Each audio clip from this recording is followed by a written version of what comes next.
Hey, hello. This is District Attorney John Flynn here from Erie County, Buffalo, New York, giving my weekly YouTube presentation.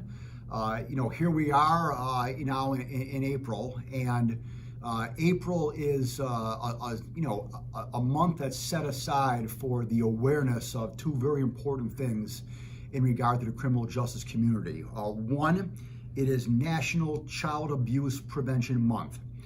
And secondly, it is also Sexual Assault Awareness and Prevention Month as well. So these are obviously, two extremely horrific crimes that are committed against vulnerable individuals, especially children.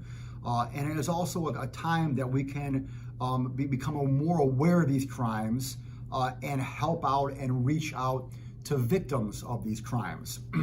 Now, we've been experiencing COVID now for the past year, and there have been a number of concerns over the past year regarding various matters, within the criminal justice community.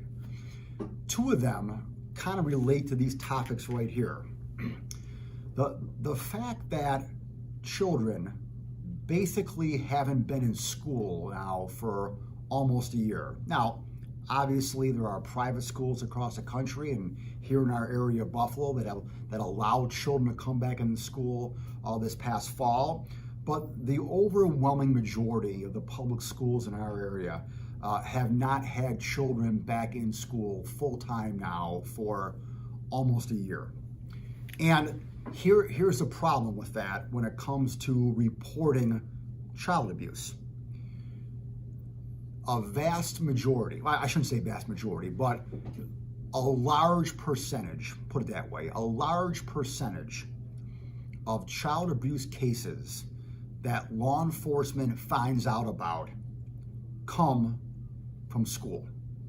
It comes from a teacher recognizing something wrong with the child, a behavioral issue, a physical ailment of some sort, a school counselor, a school nurse, someone in the school setting. Because again, if you think about it, children are at school more so during the awake hours than they are at home. And a lot of times, the people at the schools, the personnel there, are the ones who identify and bring to light child abuse issues. So what happens now when a child hasn't been at school for a whole year? That's concerning.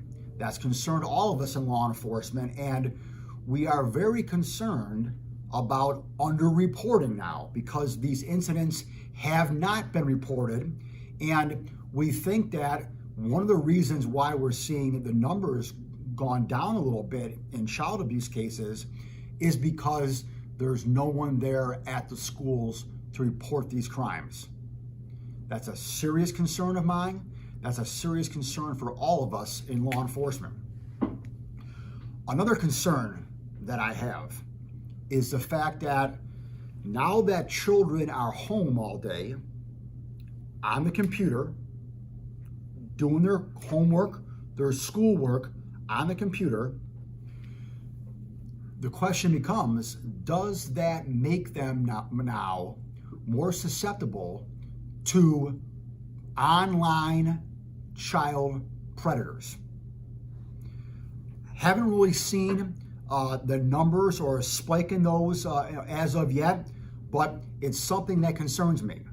It's something that I have had on my mind now for almost a year, where the fact that a lot of these sex trafficking, sexual predator cases start out with online social media introductions.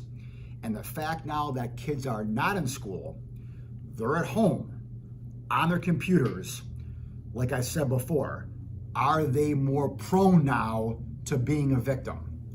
So again, COVID has brought a lot of changes, a lot of problems to our society, and some of these problems impact criminal justice. And some of these problems impact things that I'm trying to prevent. I am trying to prevent children and adults from becoming victims of sexual violence in any manner or form. And again, as I've stated multiple times before, I assure you that this office and law enforcement here in Erie County is going to do whatever we can to prevent these crimes and to bring those who do them to justice. Thank you, and see you next week.